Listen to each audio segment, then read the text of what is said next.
आज Doubtnut app download करें।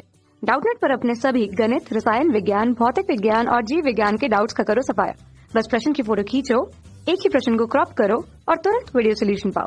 अभी डाउनलोड करें। क्वेश्चन हमारे पास है कि जब भाप को 25 डिग्री सेल्सियस पर स्थित 40 ग्राम जल में प्रवाहित किया जाता है तब 2 ग्राम भाप संघनित हो जाती है और भाप के संघनन से जल का ताप बढ़कर के 54.3 डिग्री सेल्सियस हो जाता है। इस तरह भाप की गुप्त ऊष्मा है। तो भाप की गुप्त ऊष्मा क्या है ये पूछा जा रहा है और विकल्प में ये मान हमारे पास दिए हैं 540 कैलोरी प्रति ग्राम, 536 कैलोरी प्रति ग्राम, 270 कैलोरी प्रति ग्राम या 480 कैलोरी प्रति ग्राम के रूप में। कौन सा मान यहाँ पर सही होगा वो हमें समझना है। यहाँ पर कंडीशन जो दी हुई है पहले हम ये देख लेते हैं कि भाप हमारे पास है जिसमें ये बोला जा रहा है कि भाप के लिए अगर हम उसे देखें तो सामान्य तौर पर हम उसे 100 डिग्री सेल्सियस कहेंगे। 100 डिग्री सेल्सियस पर जो भाप है वो यहाँ पर प्रवाहित होगा किस पे, जल की मात्रा में, जल के लिए जिसका परिमाण हमें दिया हुआ है।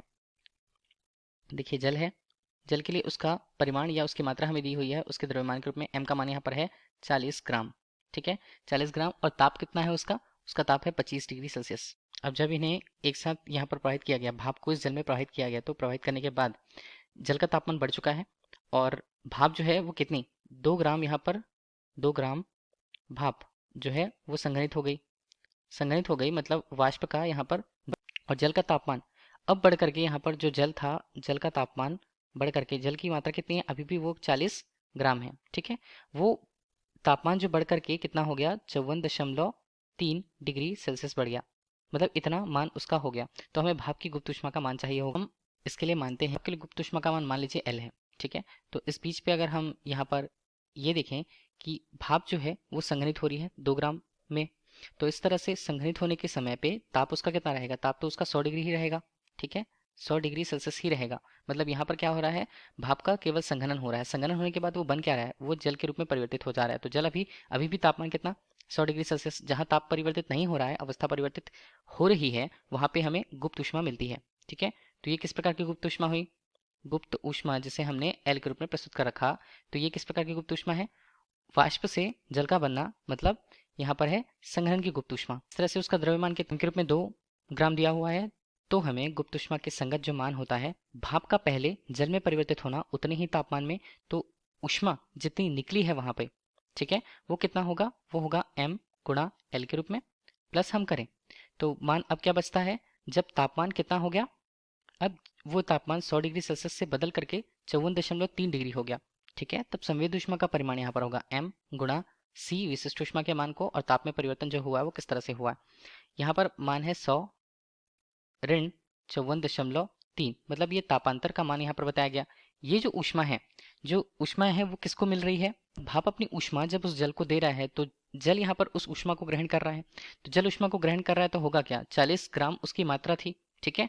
और उसमें देखिए उसका तापमान कितना था, पहले 25 डिग्री था और बाद में कितना हो गया 54.3 डिग्री। तो 54.3 ऋण हम करें तो ये 25 डिग्री, ठीक है। तो ये भी तापांतर का मान आ गया। इस तरह से अगर हम m का मान देखें तो m का मान किसके लिए, ये भाप के लिए बताया गया था, तो भाप के लिए इसका मान 2, l का मान हमारे लिए l के रूप में ही होता है यहाँ पर 2। और अगर हम विशिष्ट ऊष्मा की बात करें जल के लिए कैलोरी के मान पर, तो कैलोरी का मान 1 होता है, ठीक है। और यहाँ पर 100 ऋण 54.3 हमने लिया और यहाँ पर भी मान कुछ इस तरह से 40 गुना 29.3 हमें प्राप्त होता है, ठीक है। इस बार हमें L का मान निकालना है अगर हमें, तो यहाँ पर क्या करें, पक्षांतरित करें तो L का मान हमारे पास कितना बन जाएगा, यहाँ पर है 40 गुना 29.3 बटे हम कर, तो वो कितना होगा, वो यहाँ पर होगा ऋण हमने करा 2 गुना 45.7 बटे 2 के रूप में। विशिष्ट ऊष्मा का मान हल करने के बाद कितना आएगा, वो आएगा हमारे पास 540.3, ये रहेगा कैलोरी प्रति ग्राम पर, ठीक है। तो ये हमें उस भाप के लिए उसकी विशिष्ट ऊष्मा के मान को प्रदर्शित कर रहा है और यही हमारे लिए क्वेश्चन का आंसर होगा 540.3 कैलोरी प्रति ग्राम के रूप में। अब इसे ही देख लें कहाँ पर मिल रहा है 540 कैलोरी प्रति ग्राम, हमें मिल रहा है विकल्प ए पर, तो विकल्प ए हमारे लिए क्वेश्चन का सही आंसर होगा। Thank you. कक्षा 6 से 12वीं से लेकर नीट, IIT, JEE वो एडवांस के लेवल तक 1 करोड़ से ज्यादा छात्रों का भरोसा। आज ही डाउनलोड करें डाउटनेट ऐप या व्हाट्सएप करें अपने सारे डाउट्स 8400 400 400 पर।